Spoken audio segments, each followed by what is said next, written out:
Hello everyone, welcome to my mini blog.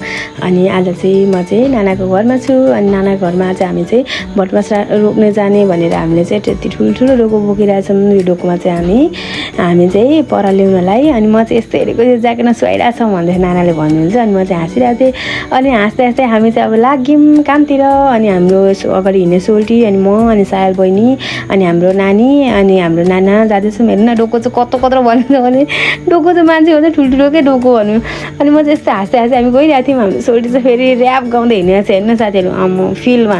अनि हामी चाहिँ मिठो मिठो कुरा गर्दै गइरहेको थियौँ साथीहरू। अनि उखु खाँदै खाँदै मिठो मिठो कुरा गर्दै अनि भन्दा भन्दै हामी खेतमा पुगिसकेको थियौँ। अनि नाना हामी चाहिँ यसरी लगातार हिँडिरहेको थियौँ है। अनि पोज लाउने भयो भने साथीहरू हेर्नु न डोकोवाला पोज है यो चाहिँ। अनि भन्दा भन्दै हामी तपाईँले भन्नुहुन्छ र म चाहिँ किन हाफप्यान्ट लगाएको भनेर यस्तो हिलो छ नि त। अनि मलाई चाहिँ अब हाफप्यान्टमै कम्फर्टेबल लाग्छ हिलोमा चाहिँ, त्यही भएर मैले आज हाफप्यान्ट लगाएर गएको। अनि हामी चाहिँ लगभग नानाको खेतमा पुगिसकेको थियौँ, नानाहरूको खेत जग्गामा।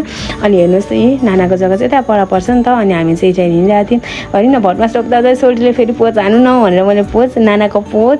अनि हाम्रो नानाहरूको खेत जग्गा चाहिँ यहाँ पर यस्तो भ्यू देखिन्छ। अनि साथै हामीले काम सक्यौँ नि त। अनि हामी काम सकेर हामी चाहिँ यो विकासे घाँसे गाईलाई कुलो दिन्छौँ। अनि त्यो कुलो दिनको लागि हामी रोपिसक्यौँ। अनि नानीले बाई बाई आन्टी भन्दैछ। अनि हामीले काम सकेको बापत हामीले फेरि निग्रो टिप्नु भयौँ कि साथीहरू। हेर्नु बाँसघारीमा कति राम्रो निग्रो पलाएर रहेछ। अनि हामीले चाहिँ निग्रो डोकोमा लाएर ल्यायौँ। अनि हामी चाहिँ अब त्यो खाली भएको डोकोलाई भर्नु पऱ्यो नि त पराल लाएर। अनि नानी चाहिँ एक दिनमा खेलिरहेको छ। अनि हामी चाहिँ कसैले पराल भर्दैछौँ, कसैले एक डोको चाहिँ हामीले घाँस काटेको थियौँ नि त।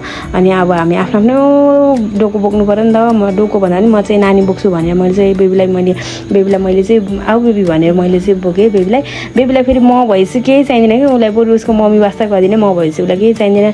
Thanks for watching my video.